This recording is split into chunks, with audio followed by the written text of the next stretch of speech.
কোথাও ঘুরতে গেলে যদি চিটিংবাজদের খপ্পরে পড়েন তো মনটা কিন্তু অনেক খারাপ হয়ে যায়। আমরাও এবছর একটু চিটিংবাজের খপ্পরে পড়ে গেছিলাম।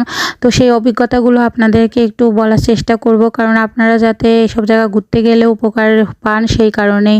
আমরা দেখুন চট্টগ্রাম চন্দ্রনাথ পাহাড় ঘুরতে যাই, সেখানে বাবা চন্দ্রনাথের পূজা-টূজা দিয়ে সুন্দরভাবে আমরা যেই রুমগুলো ভাড়া নিই, যে আশ্রমে আমরা আর কি প্রতি বছর উঠি, সেখানে উঠার পরে খাওয়া-দাওয়া করে আমরা রেস্ট নিয়ে বিকেলবেলায় যে বারককুণ্ডে চলে আসি।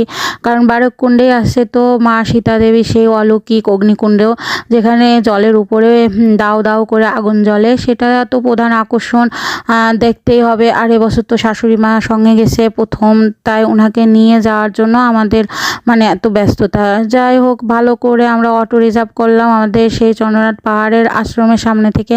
অটো রিজার্ভ করে আমরা 500 টাকা 5 জন বা 6 জন মেটানো হলো সুন্দরভাবে।